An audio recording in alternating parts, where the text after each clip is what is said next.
Win big in 2023 with Team Sync from RotoBall, or import your fantasy teams and sync your leagues. Get customized tools and tailored advice for your specific rosters and scoring settings, including live recommendations from the live draft assistant, free agent finder, and lineup optimizer. Sync an unlimited amount of NFL, MLB, NBA, and NHL fantasy teams from all of the major fantasy platforms. Get a discount for any premium pass using my promo code Knuckler, KNUCKLER. Just visit rotoballer.com/radio and start rotoballing like a boss. Makes a great gift for the rotoballer in your life going into to 2024. This podcast is also brought to you by Parlay Play Fantasy Sports. Get in on, use my referral code RotoBrady in my referral link. Get that sweet, sweet deposit bonus. Get into those player prop free contests, paid contests. I'm in a couple this week. That's a great, fun platform. And what is up, everybody? This is Brady Grove bringing you another interlude episode of RotoBaller's official MMA podcast. Tap that. It is December 27th as we speak.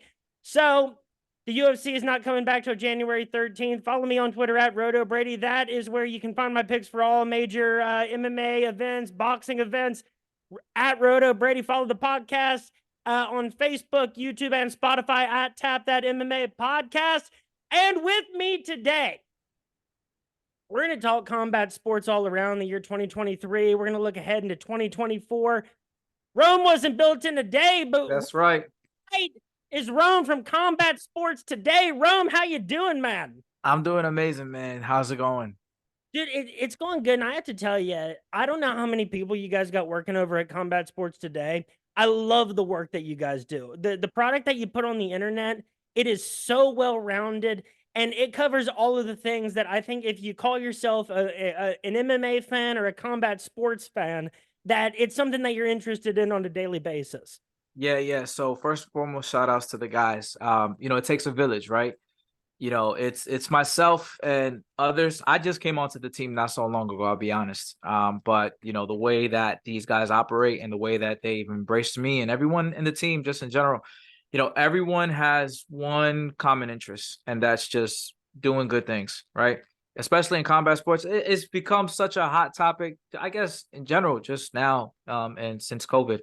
The buzzword has been combat sports, and that's what everybody wants to talk about. So, it's just a bunch of guys, and we just talk about combat sports, our feelings towards it, and we have just different minds going to different spaces, I guess, if you will.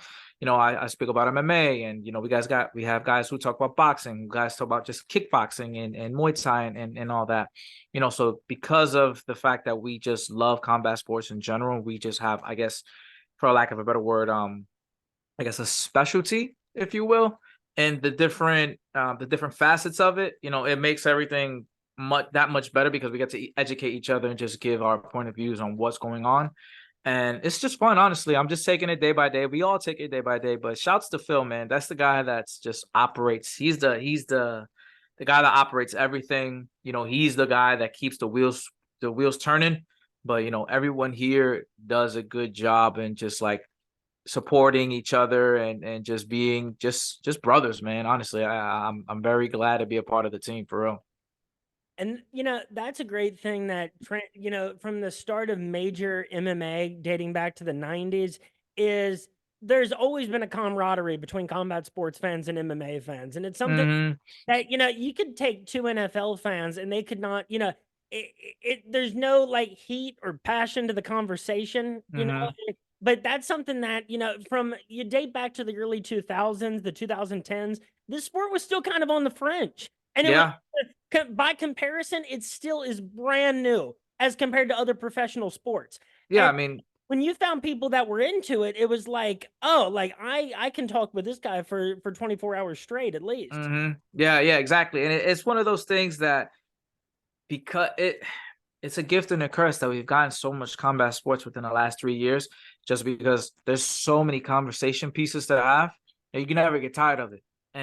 But then at the same time, it's like, oh my God, there's so many conversations to have that you never get tired of it. You know what I mean? For example, just 2023 alone, the consensus around just combat sports, if you're not biased, is that boxing hasn't been in its best shape for a long time. But then in 2023, they gave us practically every single best boxing match that we've wanted for years. You know what I mean? So it's crazy how, there's so much to take in, that we have so much to talk about, but it can also be overwhelming because there's so much to take in. There's so much to talk about. It's a gift and a curse.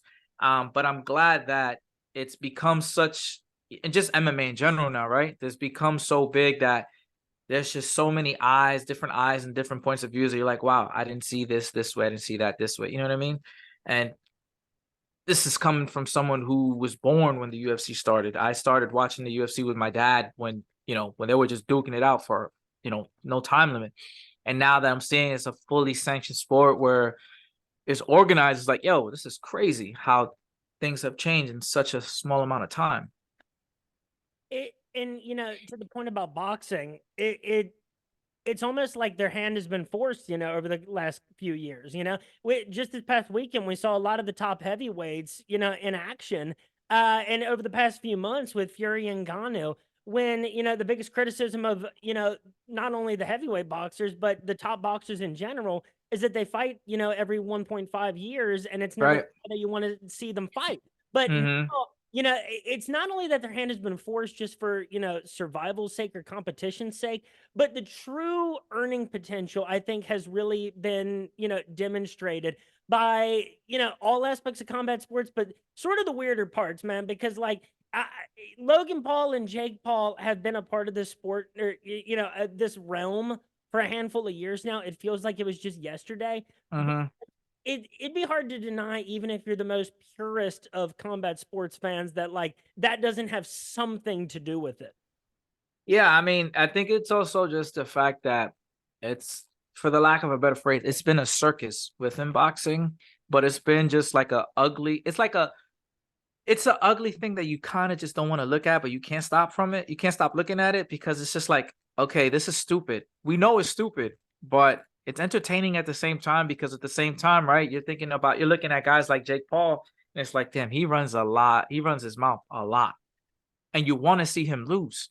So when you see him win, it's like, damn it, like, oh, I cannot stand this guy. I cannot wait to see him lose. And then the way who he's fighting at the same time as well, it's just like, all right, I like these guys. I like watching these guys fight, MMA, and now they're being boxers. And it's like, and then when he finally lost, it's like, okay, what's next? Like, is he going to continue to lose, or is he going to come? It's so weird. It's a circus, but it's a circus that I just can't stop watching. It's a guilty pleasure. It's like watching a rom-com with your girlfriend. You know what I mean? And to that point, man, that's the thing about MMA fans too, because you've said a few times now, it's a gift and a curse. There is no more love-hate relationship, up and down roller coaster than with MMA and combat sports fans. I love half of them half the time. I hate, I hate half of them half the time, and vice versa. There's no cohesive narrative on anything. Everybody that you might agree with somebody on almost everything else, but they're super gung ho on another thing.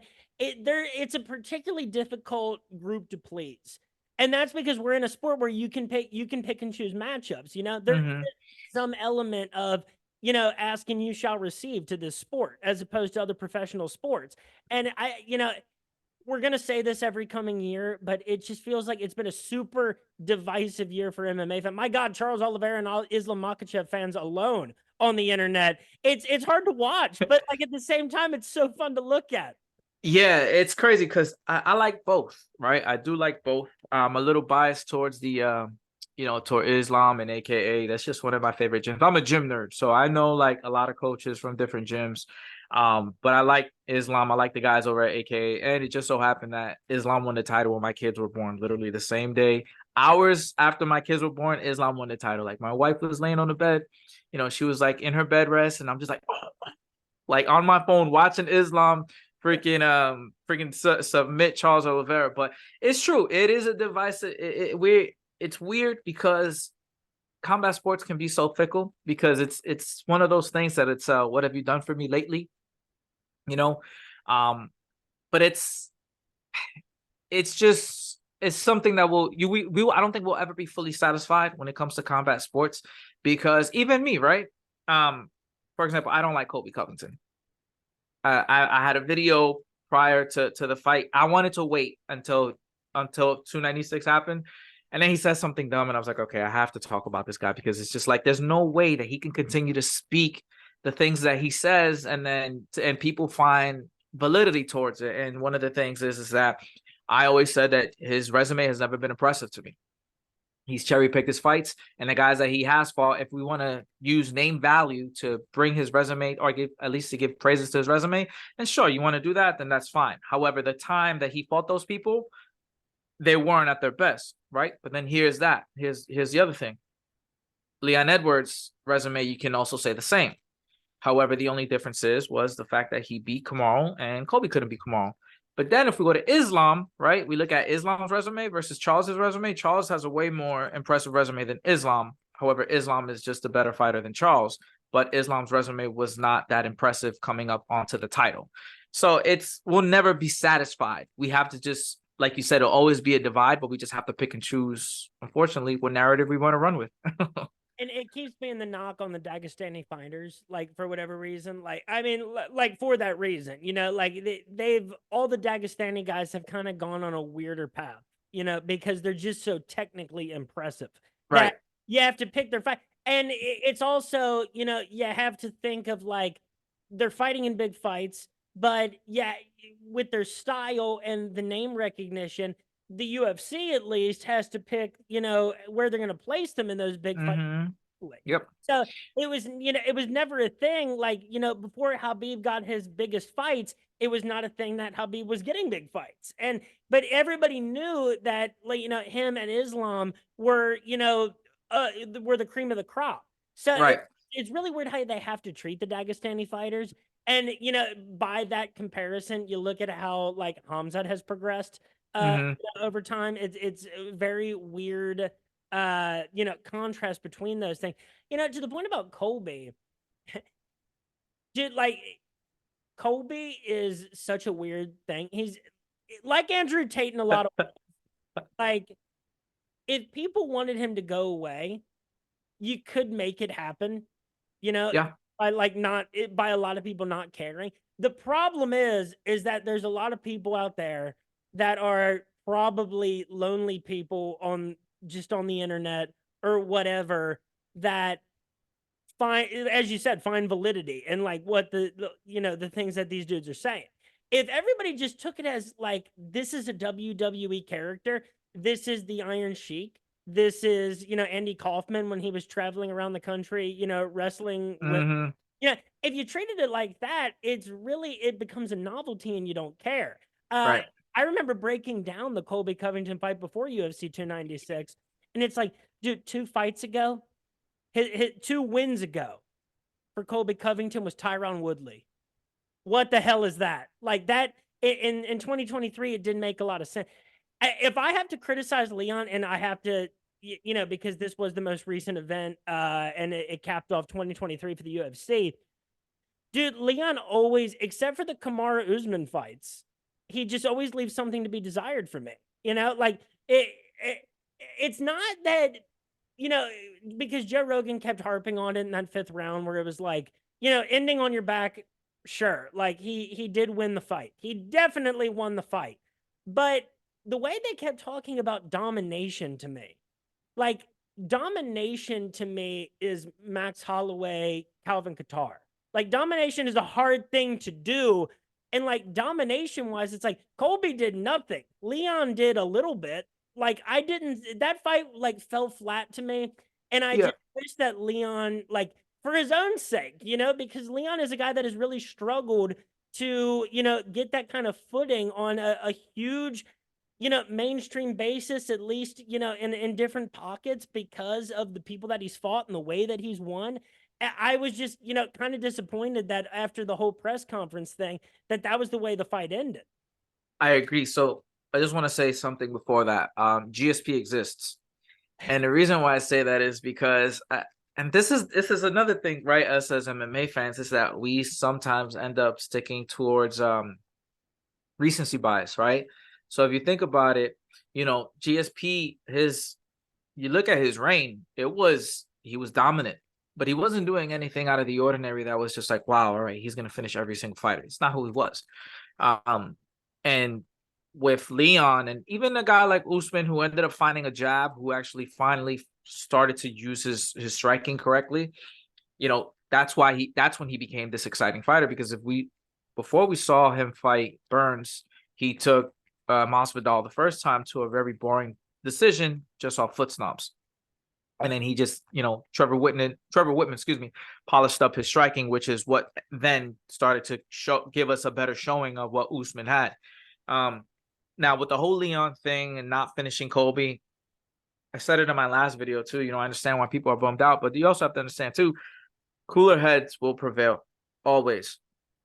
Colby likes to fight guys who are emotional. That's his shtick, right? Like you said, if we don't pay attention to it, then it'll go away. However, that's who he is. That's his shtick. So he's going to try to rile you up as much as he could. Leon Edwards, as we saw, he was riled up prior to the fight. However, once we saw him, he was more cool, calm, collected. I understand. Like me personally, I'm like, damn, I really wish I saw a finish. However, to counter that, I think it's more humiliating to see what Leon did, so little of what he did, and how much success he had all 5 rounds versus him finishing Colby, because then Colby would have had another built-in excuse like he did, after this decision loss. He would have had another built-in excuse. Oh, I was sick, or I had an injury, this, that, and the third. So it's just like, I don't think we would have ever been fully satisfied with Colby losing, because Colby would have found a way to just continue to give us excuses. Now, again, I'm a guy who likes instant gratification just like everyone else does. I would have loved to see it finish, but I wasn't mad at it completely, because I'm like, hey, at least my point of Colby not being as good as people think he is was proven that night through all 24 minutes. Obviously, with that minute that Colby had him, for the most part on the ground. Colby's a weird dude, man. Like, in terms of what he is to mixed martial arts, obviously the friendship with like a former president that, like, the moment you take a picture with him online, like, you're getting like 100,000 death threats and 100,000 super enthusiastic messages, Yeah, one way or another. The fact that he always went a long time between fighting, he always found a way. But I mean, not even to gain interest necessarily. It's just like it. All right, it's more like it's weird that his opponents half the time would even get upset at all, because it's like, didn't like Kamaru and anything with Leon and Jorge. It's like, you don't talk about a man's family, and it's I like, agree. that's right. You should not do that. But what did you think that guy was going to do?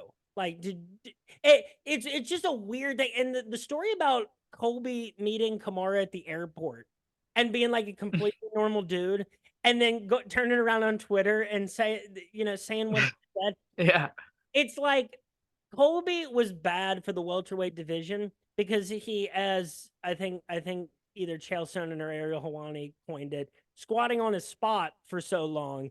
It was yeah, like, but it's just weird. It was like a new era of like a businessman, of a fighter at the top of it, who wasn't even a champion, because right. every fight was planned. Whether you got a win or not, that really wasn't the point for him. And yet, for how little that he has actually fought over the last few years, look how much we're talking about him, man. It's insane. Yeah, that's the thing. It's what Ariel Helwani said recently. It was the bastardization of Conor McGregor, right? Because Conor was the man he's always been the man of being a talking piece. However, Conor has gone as far as, disrespecting people's wives and families. So someone like Colby, who doesn't really have anything to sell himself off of skill, had to find something else to use in order to be able to sell himself. So I think he took that and he just decided to say, all right, let me see how much further can I push it and see how far I can go, which is, like you said, why we're talking about him. But I think it's because it goes back to that Jake Paul effect, right? Like, we wanted to see him lose. Like, guys like me, we wanted to see him lose. So we would just continue to talk about him. Doesn't matter if he's going to fight or not. We just want to see him lose. So we're going to just continue to try to pick up some type of talking points to create, which honestly, we've seen him fight the guys who he's fought and lost to. It gives us a lot more ammo to say, all right, well, this guy wasn't that good. This guy isn't that good. So it's impressive that he can do that. But like you said, it's just him talking at this point. It's no, it's not anything that he's doing inside of the cage. It's like, wow, I really want to see him fight and win again. Because anyone who likes Colby Covington doesn't like Colby Covington because of his fighting. It's because of his mouth. If you can, if we can pick up all of his, I guess, highlights, if you will, of his fighting, most of his impressive highlights are from the Reebok era. And I think we went away with the Reebok era, what, 2.5 years ago. And come on, you know what I mean? It's just he's good to talk about, but he's just like there. And that's the thing about everybody is the moment it just becomes just about your talking, it actually starts to counterwork, against you. And Mm-hmm. we really started to see that with Conor Poirier 3 and Yeah. the aftermath of it. Like what he said to Dustin and Dustin's wife in the aftermath of that fight was, it got people talking. But at the end of the day, I'm no more interested to see the next Conor McGregor fight, depending on the matchup, I guess. Like, Right. no delusion harbors in me that Conor McGregor is going to come back and win a UFC championship Oh, for sure. unless that belt is called the BMF. But it is very much to the UFC's advantage to make you think that there is at least a 0.01% chance that might happen, because you'll gather a Conor McGregor fight is a different fight than anything else, because it's not a fight that you stream on I won't oust any sites, blank, xyz.com, for free on the weekend. That is a Mm-hmm. fight you gather, with 10 people with, on a weekend and watch. Yeah. And hell, you might actually buy the pay-per-view and put it up on Yeah. screen TV. Right. So it's a different animal entirely. That guy's a worldwide celebrity. But the moment it becomes just about talk, the clock starts. Mm-hmm. It's no longer like there's no McGregor versus Fazayev. No. It's McGregor Tony. It's McGregor Masvidal. It's those fights that we're seeing more often. I don't know how I feel about it, man, because this is a sport where we do love spectacles. Damn, I was watching Vanderlei versus Mark Hunt, on Twitter earlier today. This is a sport that you're able to get those spectacles from, and that's Yeah. been a beautiful part of the sport. Is that, Of course. again, ask and you shall receive. If people Right. something freaky, we can make it happen because there's no schedules in the sport. But Exactly. at the same time, it's just a weird trend to see. And I would actually, because you brought up, the Logan and Jake Paul effect. I would also throw in there, unfortunately, the Nelk effect, which is this weird partnership that has happened. And this is what Colby Covington did that was very clever, is you align yourself politically. Mm-hmm.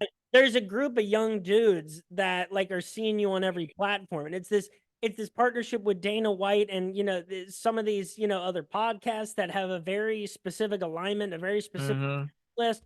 And, at the same, it's smart to, target a specific demographic if you're the UFC. It also necessarily isn't, because it's kind of that specific demographic that had us on Spike TV, Mm-hmm. peddling Amped Mobile, in 2005. Yep. It's a weird thing, and it's had a very weird mixture with politics, because my God, how many times did you see Donald Trump walk in with Kid Rock at different UFC events? Dude, like it's been so much this, like, 2023, you've seen him a lot more. I mean, but that doesn't take away from the fact that Donald Trump was he was one of the guys who helped bring the UFC, to a venue back in the day, way back when. But now that Donald Trump does have some ties to politics, obviously it makes it a bigger deal because of how much I guess attention he brings. And so it depends on who you ask, whether it's good attention or bad attention. I just watch fights and just watch it to watch it, because we love the spectacles. So yeah, I completely agree. It's now, because we've seen how much of a concern, I guess, if you will, all of a sudden people have started to bring up fighter pay. They're trying to bring themselves around those people that will be able to generate those eyeballs, which will generate more money. Which is why people like Kobe Covington aligned themselves with someone like the Nelk Boys and Donald Trump and, so on and so forth. So, no, I mean, I get it. But at this point, it's because the sport has become so much bigger, it's no more just about fighting. It's about being the best businessman, if you will. Because look, all of these fighters now who are kind of known, well, not kind of known, but known names, they now not only do they fight, they do podcasts. They have their own YouTube channels. So now they're just finding different ways to set themselves up for during and after their careers. So I get it, but you got to back everything you're saying up.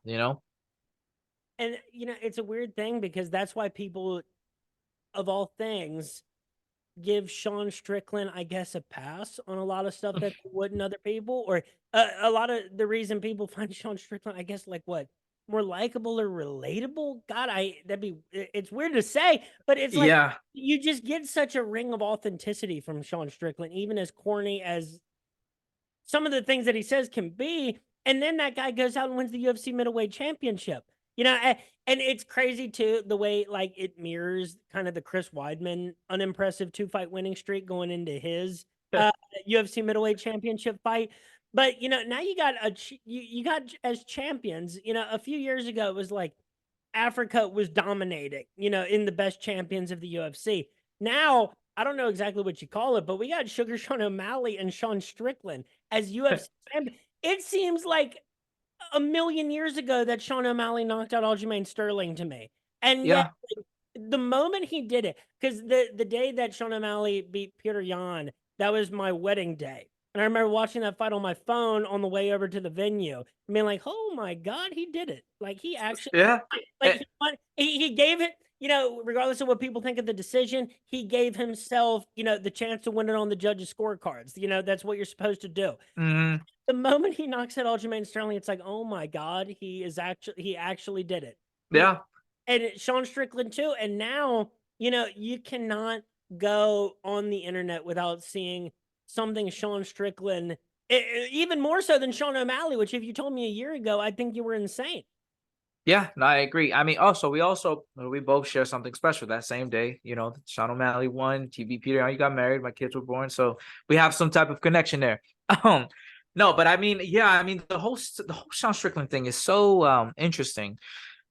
I'm not a f- so I'm not a fan of his fighting style, and I'm not. I wouldn't say I'm a fan of Sean Strickland. He is just I wouldn't say he's must see TV, but as much as I hate hearing him speak, I still want to listen because he says the most outrageous things. But then there's truth to some of those things that he says. Like, you know, I respect him for the fact that lately he's been a little bit more vulnerable, although he has said some outlandish stuff.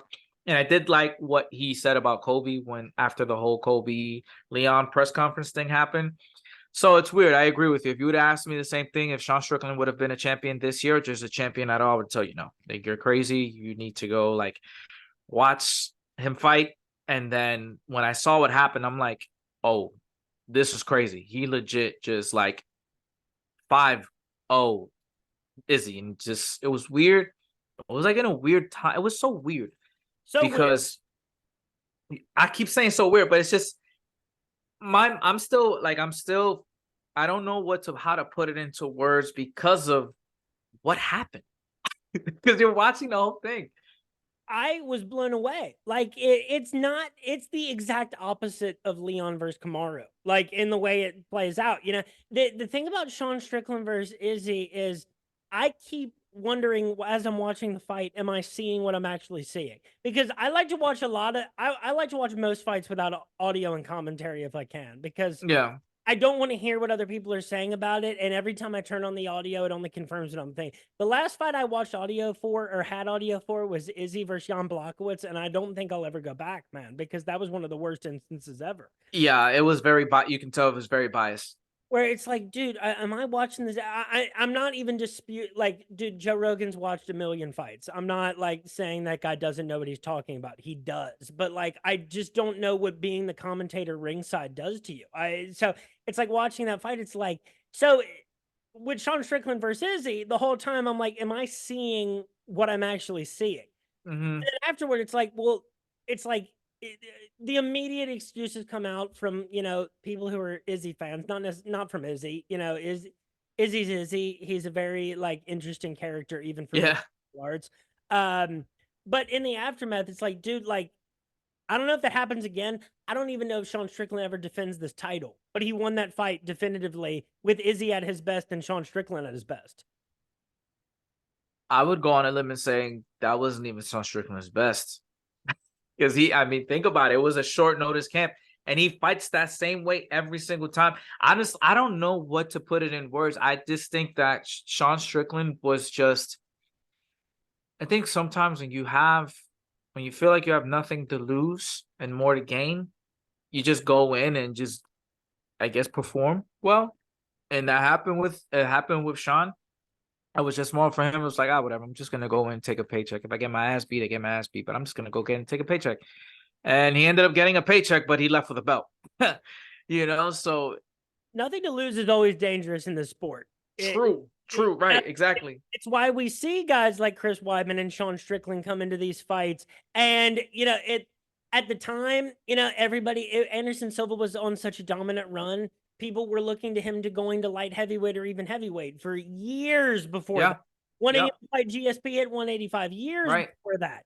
And Chris Weidman, I think one of his wins going in it might have been like Mark Munoz. And I want to say CB Dollaway, but I think that's just me like filling that in my head. Sean Strickland, an equally all right, winning streak going into that.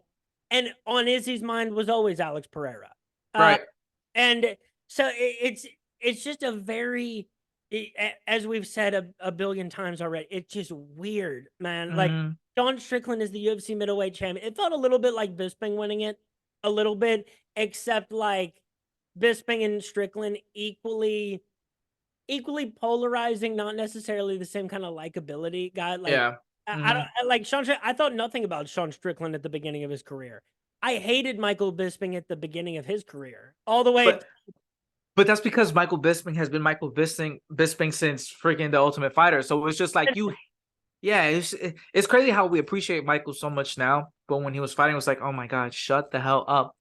But I don't know. With Michael, it's just always been one of those things that, you had to like him for some reason, even if you didn't. It was just, I guess it was because you know why? Because Michael has been Michael ever since he was, even before Tough. So it's like, yeah, I didn't like him because he would be cringy, but it would be him still. With Sean, we didn't get that until, further down his career, which is what we're seeing now, which is why he's such a quote unquote polarizing fighter. But it is weird, like we keep saying, because of how now you're either a good fighter and not vocal, or you're really vocal and not a good fighter, or you're just so happen to be vocal and a good fighter. It's crazy because now people are actually starting to put in the, I guess, what's the word I'm looking for? They're embracing the drama in order to be the stars that they want to be, I guess. Yeah, because I mean, we saw Colby do that too. Like we saw Colby at a certain point realize that nobody cared about what he was doing, and it's hard to say with a lot of those big personalities, because on the flip side of that, and I say that a lot on this show, is I never have sympathy for the dudes in MMA that say, well, that guy's just getting, these opportunities because he's more popular and, he talks straight. It's like, well, dude, they asked you who you wanted after the fight. You got a big win. They said, who do you want next? And oh my God. And you said, the one thing you shouldn't say was, I'll fight anybody, whoever they want to put in front of me. It's like, man, this is a sport where, like, go ahead and do that if you're Mr. Humble, salt of the earth dude. Yep. You miss out on a bunch of opportunities. Yep, exactly. Exactly. And it's one of those things that I said it in one of my videos about the welterweight division that, it's no longer about meritocracy. That the UFC, that's it. They do not care about the meritocracy. It doesn't matter how many fighting win streaks you've gone on. It's about, can you sell pay-per-views? Can you fill seats in? Can you have, can we have these kind of conversations? Because Leon Edwards, he's never been a talking point. We've never said, hey, I want to see Leon Edwards fight. He's always been a talented fighter. And honestly, I think he's just becoming an even better fighter now. because of that confidence. But the last time that we've ever spoke about Leon Edwards prior to that head kick of Kamaru Usman in this Colby Covington fight was when he got punched by Jorge Masvidal, not because of him dominating Gunnar Nelson or, you know, anybody he's fought. We were talking about that. We were talking about, yo, Leon Edwards got pieced up by Jorge Masvidal after their fights. We were talking about 3-piece and a Coke, which we would still kind of like to see just because of the line from Jorge. Exactly. But it was never anything in regards to, like, we never said, yo, I want to see Leon fight for the title, you know, but it doesn't take away the fact that he's a good fighter. But now that's what it is. We just want to talk about drama, you know? Dude, if they announced tomorrow that Daniel Cormier was going to be fighting Ryan Bader in a heavyweight fight somewhere, the first thing that would go through my head is, give me the easiest fight that Literally, exactly. Not because we don't care to see that fight. We just care because there's a story behind it, you know, like, which is weird because I want to see Leon versus Bilal because there is a story behind it. The only problem is that Bilal, he's complaining way too much, and it's now he's like the complaining version of Colby Covington at this point, man. Like, legit. He is almost, it's amazing. Nobody cared about him before. Now everybody hates him, yet everybody has an opinion on Belal Muhammad, which was not the case not that long ago. It's insane what he's done just by like continuously harping. Everybody has an opinion on him now. And you know, everybody has their niche, and Belal found his. It's just not what we're used to seeing. Right. And that's his curse. That's honestly, that's what's doing him wrong. But then we also have to think about too, you know, I understand why I'm a guy of meritocracy. I want to see the best guys fight the best guys. But then I'm also like part of that bad, I guess, the fickle fans, because now I'm looking at it in terms of the business aspect as well. Because if you think about it, Bilal's 35. You know, he's not getting any younger, which is why they kind of gave Colby that last shot because, all right, yeah, he's 35, but he's a 35 with millions of eyeballs on him, as to where Bilal is, yeah, he's 35, he's a good fighter, but they, you know, the purists like him. The purists want to see him win. I want to see him win, but I also want to see Leon win because of what he's been doing. But, you know, Bilal, I see the business aspect as to why they don't want to give him the shot, because if he does win, it's just like, okay, well, he doesn't fill in seats. His mouthpiece isn't as captivating as Colby is, whether you hate him or you love him, you know, and it's hard. It's a hard sell. I get it, but yeah. John Fitch, Khabib had to make it absolutely undeniable. George Sotiropoulos was never able to make it that far, you know, even though he had one of the longest winning streaks in the UFC at the point that, what was it, 8 in a row that George Sotiropoulos? I believe so, yes. And so there's always those guys, and, you know, they never, again, it's kind of why I feel no sympathy for him, because it's like, all you have to do is give somebody something to be interested in. Yeah, there's a lot of good fighters. There's if you eliminated, if you pressed a button and everybody who's currently in the UFC was not on the planet anymore, the LFA is now all right, PFL, LFA, Ryzen, One. Hey, I went right to a feeder promotion, but you know, you take, yeah, if you eliminate any, you know, specific group, and you told me that these are the best fighters in the world, all right, those are really good fighters, but it's still going to take a story to carry it. It's always been the same for boxing as well. Yeah, exactly. But it's because now is that the UFC is no longer just a fighting league. It's an entertainment, you know, it's an entertainment company. That's what it is. It's just like the WWE, you know, where they used to call it the World Wrestling Federation. Now it's World Wrestling Entertainment, you know, where now they don't call them professional wrestlers. They call them superstars. That's what it is now. Yes. In the UFC, yes, you are a UFC fighter. However, when you think about the UFC, you're thinking about, you know, as a casual fan, now you're thinking about this excitement, these fighters who can talk and back it up, or just talk to talk. You know, that's why we love guys like Conor. We love guys like Izzy. Even when the build-up versus Conor and Khabib, you know, we got to see Khabib talk his smack, because we started to appreciate him because not only was he a killer, but he was able to talk, with as barely any English he was able to speak it. He was able to speak it, and now we like that.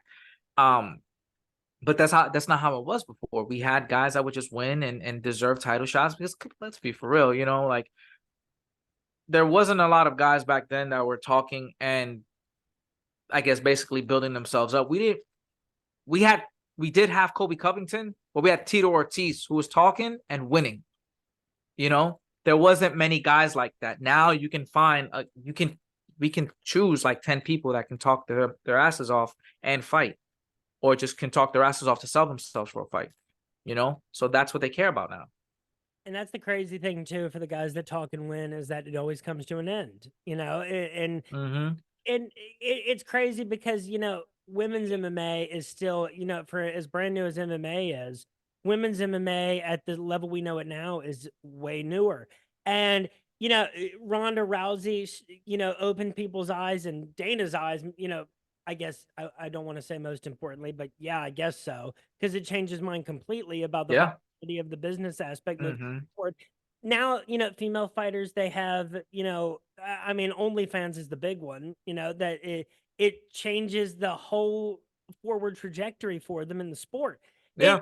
It's just crazy the way that if you would have asked me what this sport would look like 5 years ago, we all would have been way off, because with the technology, the things that people are what people are interested in has completely changed. And dude, to talk about the talking points, the things that make you interesting to people that are also your curse. We're about 40 minutes in. Ian Machado Gary, over the last months, man, I have never seen an internet response to a fighter over the past few months like I have seen Ian Gary. And it's weird too, because this is where the Nelk aspect kicks in too. Have you ever heard the word cuck more on the internet over the last couple of months than just now? And it's Ian Gary. It's like he made himself interesting and marketable by being the least cool dude out there. Dude, so I went to his first fight. I went to see him. Well, I went to just see the whole card, and I saw him fight. And I became a fan of him before he got on the mic, because I have a couple of friends that I've trained with over at Killcliff FC, and I've been able to, and they told me about him. So when I saw his fight, I'm like, when I saw that he was fighting, I'm like, all right, cool. Like, this is some guy I can probably get behind, especially because of his story. He said, he's coming from Ireland, and his mom said that he'll never be a UFC fighter and all this stuff. So that story was like, okay, I want to see him win. And then he opened his damn mouth, and I'm like, oh my God, I don't want to hear, oh, we're not here to take part, we're here to take over. Like, shut up, be yourself, man. Be yourself. And then as his star kept rising, I'm like, all right, fine. I like to see him win. And then he lost me when he did the whole the Jeff Neal shirts. That pissed me off, because it's like, why? Like, what is the purpose of you going to kick a man when he's down? And then the Neil Magny thing. It's just like, I think anyone who heard Neil Magny speak when he said what he said about, how he would give Ian Gary a whooping, I don't think anyone took it into the context of, Neil Magny really beats his child that way. I didn't take it that way. You know what I mean? I think it was just playful talking. But yeah, exactly. And he needed something to fire himself up to sell this fight. And then he took that one thing and he ran with it. And then you hear him in the press conference, you do what you're told, shut your fucking mouth. I'm like, bro, shut up, dude. What are we doing here? Why can't we just be original? Why did you need that as a talking point? And it goes to show the type of person he actually is by the fact that he's already been in 3 different gyms, and it's like, you gotta be you. Yes, you should be authentic, but don't be an asshole, and don't put yourself in positions that you can't get out of, because now look where you are now. You had to pull out. And that's another thing. What when he trolled Vicente Luque and Vicente's post when he got baptized. Come on, man. Like, I don't know how, religion is different to anyone, but being baptized is a big milestone for someone who is in religion. That is a big milestone for them. That's like a brand new rebirth, refresh for them. And you didn't have to open your mouth, or you didn't have to go out of your way to say something dumb under that post. You could have done it somewhere else on a different post. And it's just like, now you want the world to feel for you because of all of these things. Now, I'm not a person. I'm not gonna talk about his wife. I'm not gonna talk about his kids. That's just not who I am. I have a wife. I have kids. I don't want anybody to talk bad about mine, so I won't do that.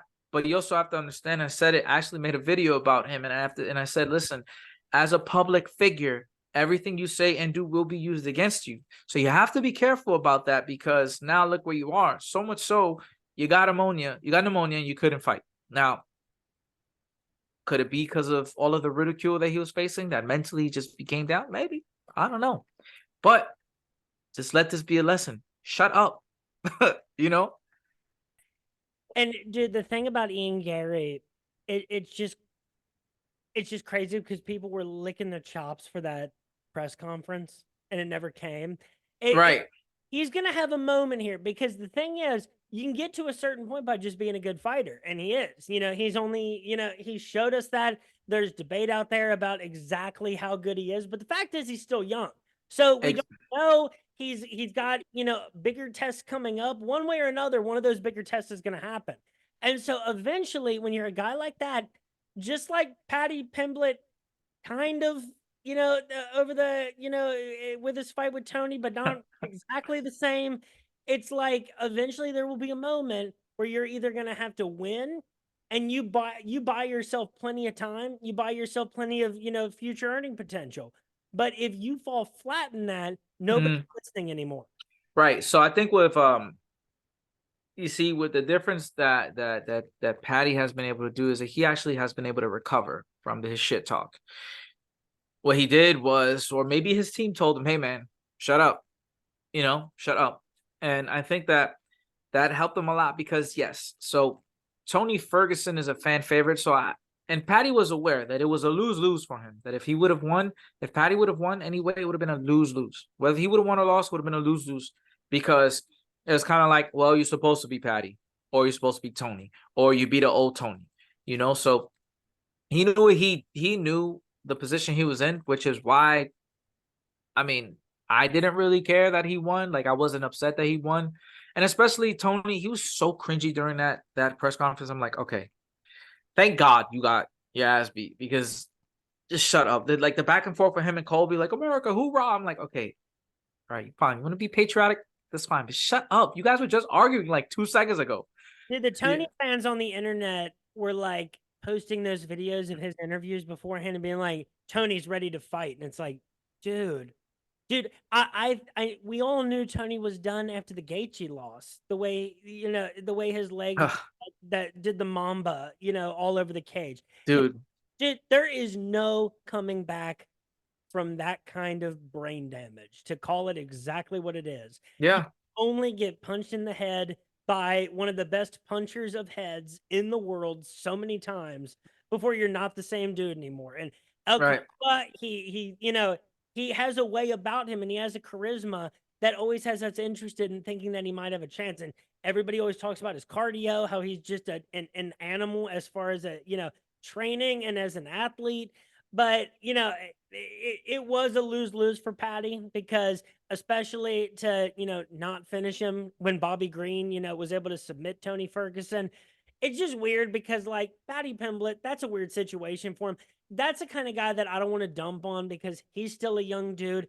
Fighting an old Tony Ferguson is a super weird fight for a young dude on the way up. And none of us wanted to see Nate Diaz versus Khamzat Chimaev to begin with.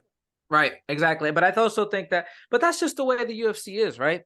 Like they're trying to they like to feed these older guys. It goes back to that name value thing, right? So, for example, we can, if we look at guys like a Kobe Covington, if you will, it's, I hate to bring back up, but if we look at his resume, and I can tell you, hey, he fought RDA, he fought Robbie Lawler, he fought, Jorge Masvidal, he fought Tyron Woodley. All of those names in value right? If you listen to the names, like, wow, that's really impressive. But now when you say when they fought them, you're like, oh no, that's not, and then RDA out of all people is 55er. Like he was never a 170, a true 170. But those name values, right? The name value is always going to be the, oh yeah, this person is legit. This is why this person deserves to be here. So that's what they're doing with Patty. That's why they gave him Tony Ferguson. Because now Tony Ferguson, when you're looking at, or just any casual, right? A casual who's looking at Patty Pimblett's resume and they see Tony Ferguson and they're like, oh wow, he beat Tony Ferguson. That's big. But it's like, yeah, he beat Tony Ferguson, who had two weight cuts in a matter of like 2 weeks, and then got his ass beat by Gaethje and then hasn't won since Tony Ferguson. This is not Tony Ferguson who fought a guy like RDA or Barboza or even a Kevin Lee. This is not the same. So that's the thing, is that they need to build up that name value before they can go out and, do anything else. That's how they build up these guys to have those I guess, what's the word I'm looking for? The argument to want to make them the champion or make them fight for a champion. And dude, I wish we could go on, talking for 3 hours, because, we've talked so much, but like we've touched on so little, unfortunately. I know. Unfortunately, this could be a 5-hour podcast. And so, Rum, I'd love to have you back on sometime. And I would love you to have me back on. Like, all right, so here, let's finish up with this. Let's a right, from the UFC entirely, and from boxing, which is overlap with the UFC a lot more than we ever thought it would. When Rogan first debated Lou DiBella with Brian Kenny on ESPN. Oh my god. But dude, we got a Ryzen event on New Year's Eve. There is no greater holiday to me than in New Year's Eve Japanese MMA. With memories of Josh Barnett doing the pro wrestling matches against Satoshi Ishii. Aoki is trying to put Fedor in a triangle choke. It's 3 a.m, leading into the new year.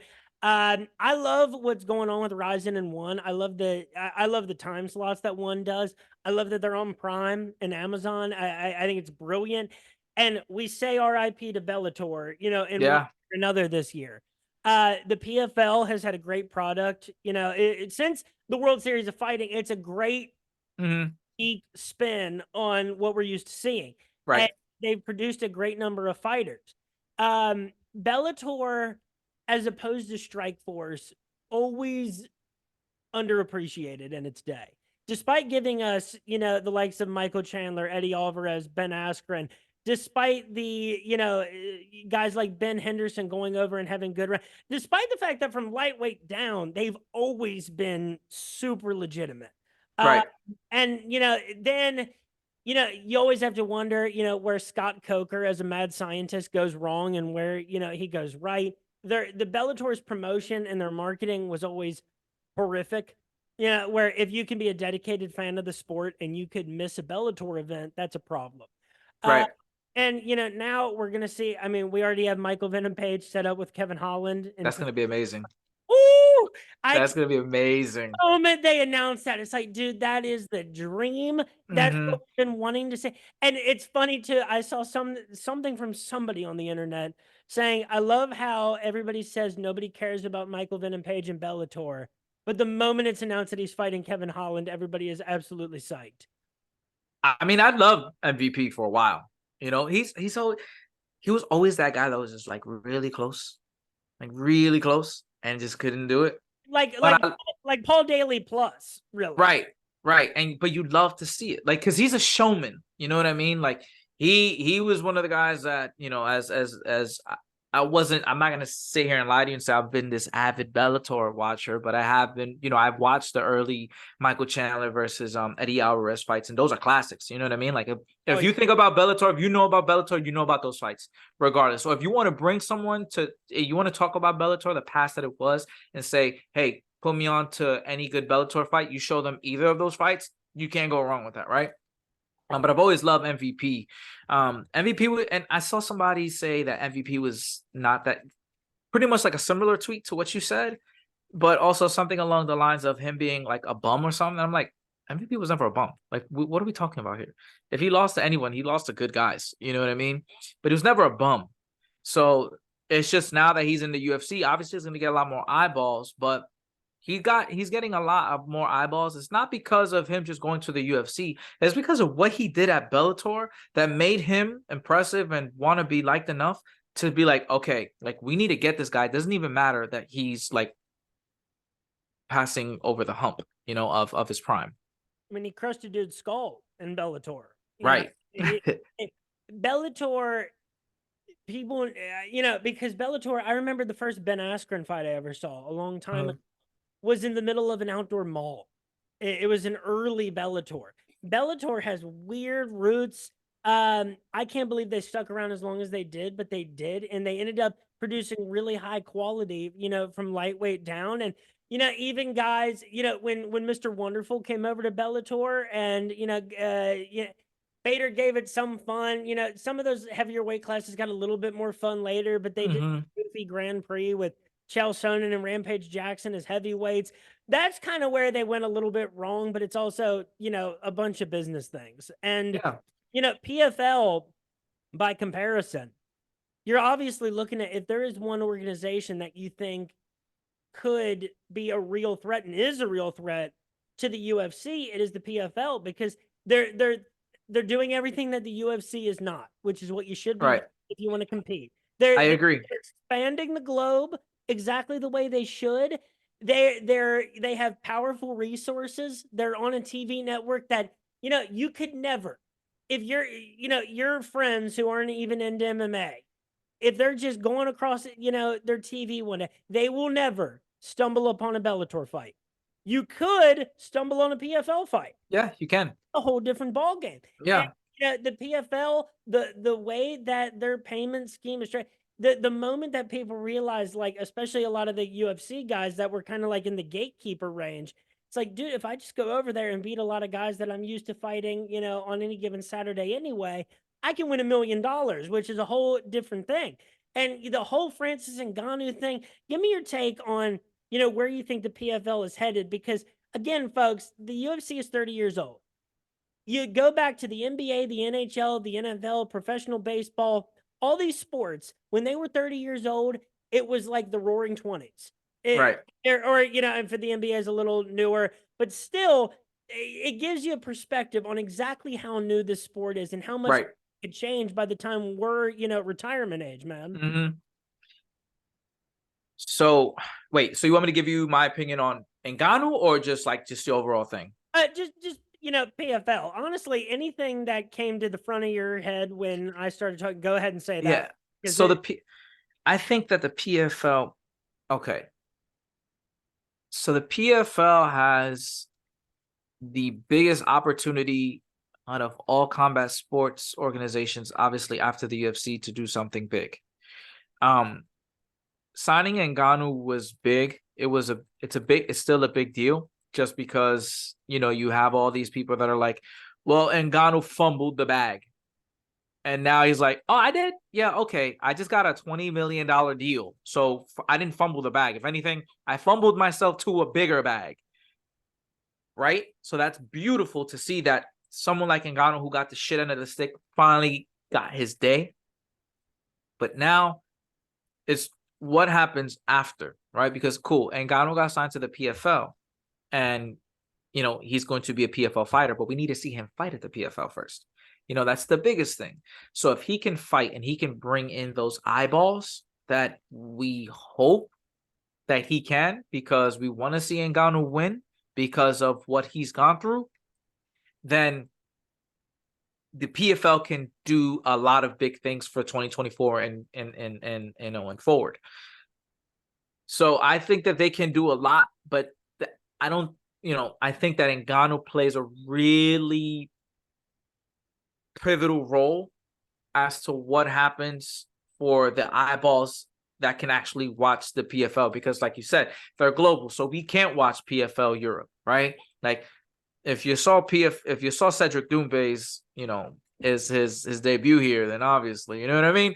But like he is probably right now the biggest face of the PFL that hasn't fought yet that we really want to see. And I think that if they can maneuver some type of super fight there for it, Francis, and they can actually, I would even give them grace and say if they can crack 250K pay-per-view buys, that's a big win for them.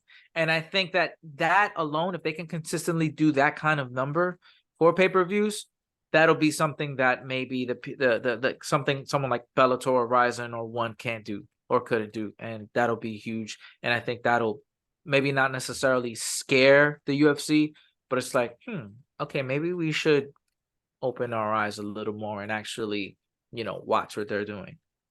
And to that point, I love what Ryzen does. One, they're established. Mm-hmm. One does their thing, they do it well. It's they have really good champions. They touch kickboxing and Muay Thai really well. Right. I'm a big Ryzen guy. Okay. I love the products that they've put in bigger promotions.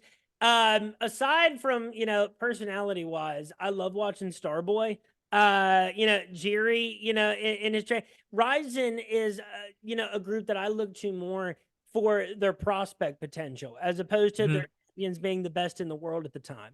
And I love how Ryzen does stuff like Ryzen versus Bellator, Ryzen versus Combate. That's things that the masses might not want to see, but the niche groups of dedicated fans do want to see.